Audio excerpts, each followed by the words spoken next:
કોર્પોરેશનની સંકલન બેઠકમાં ધારાસભ્યોએ શહેરી વિકાસને લગતા કેટલાક પ્રશ્નો ઉઠાવી નારાજગી વ્યક્ત કરી હતી.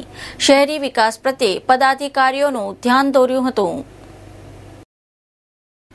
વડોદરા શહેરના વિકાસ મુદ્દે વડોદરા મ્યુનિસિપલ કોર્પોરેશનની સંકલન બેઠક યોજાઈ હતી. આ બેઠકમાં મ્યુનિસિપલ કમિશનર, ડેપ્યુટી મ્યુનિસિપલ કમિશનરો, પ્રોજેક્ટ ડાયરેક્ટર સહિત વિવિધ વિભાગના વડા ઉપસ્થિત રહ્યા હતા. આ બેઠકમાં રાવપુરાના ધારાસભ્ય રાજેન્દ્ર ત્રિવેદીએ શહેરમાં મચ્છરોના ઉપદ્રવને ડામવા એક્શન પ્લાન બનાવવો જોઈએ, તે સિવાય પ્રતાપનગર વિસ્તારમાં લવારિયા ચાલે અને લલિતા ચાલમાં ડ્રેનેજ અને ગંદકી દૂર કરવા સહિત શહેરમાંથી ગંદકી દૂર કરવા તેમજ ડ્રેનેજ લાઇનોની સુવિધાનો પ્રશ્ન ઉઠાવ્યો હતો.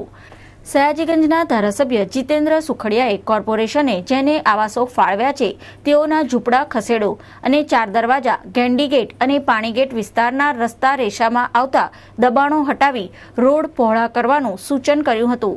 માંજલપુરના ધારાસભ્ય યોગેશ પટેલે શહેરના કેટલાક વિસ્તારોમાં પૂરતા પ્રેશરથી પાણી મળતું નથી તે અંગેના સૂચનો કર્યા હતા. અલબત્ત ગઈકાલે મળેલી કોર્પોરેશનની સંકલન બેઠકમાં શહેરી વિકાસ મામલે ધારાસભ્યોએ નારાજગી વ્યક્ત કરી હતી અને શહેરીજનોના પ્રાથમિક સુવિધાલક્ષી પ્રશ્નો ઉઠાવી કેટલાક મહત્વના સૂચનો કર્યા હતા.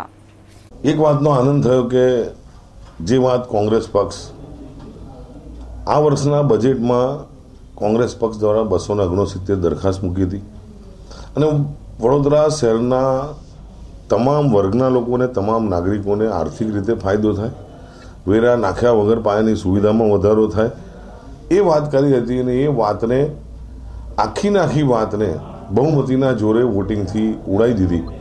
ત્યારબાદ વડોદરાના ધારાસભ્યશ્રીઓએ પણ કોંગ્રેસ પક્ષે જ જે વાત કરી હતી કે વડોદરા શહેર ખાડોદરા બની ગયું છે, વડોદરા શહેરમાં મચ્છરોનો ત્રાસ વધી ગયો છે કે ભારતીય જનતા પાર્ટીના સત્તાધારી પક્ષના ધારાસભ્યોએ કોંગ્રેસે જે દરખાસ્તો મૂકી હતી, જે વિષય ઉપાડેલા બજેટમાં એને આડકતરી રીતે આજે સમર્થન આપ્યું છે. કોર્પોરેશનનું વહીવટી તંત્ર અને સત્તાધારી પક્ષના હોદ્દેદારો નિષ્ફળ ગયા છે, જેનાથી ધારાસભ્યશ્રીને તો અસંતોષ હોય પણ અમારી વાત હતી કે વડોદરા શહેરના નાગરિકોને પણ અસંતોષ છે. એ આજે પુરવાર થયું છે. 3 કાંસ આજે વડોદરાના ગટરોના પાણીથી ભરતા હોય, એક પણ ક્ષેત્ર એવું નથી જેનાથી વડોદરા શહેરના નાગરિકોને સંતોષ હોય. ત્યારે ધારાસભ્યશ્રીઓએ પણ સત્તાધારી પક્ષના આજે આડકતરી રીતે અમારી વાતને સમર્થન આપ્યું છે કે વડોદરા શહેરમાં વહીવટ બરાબર ચાલતો નથી.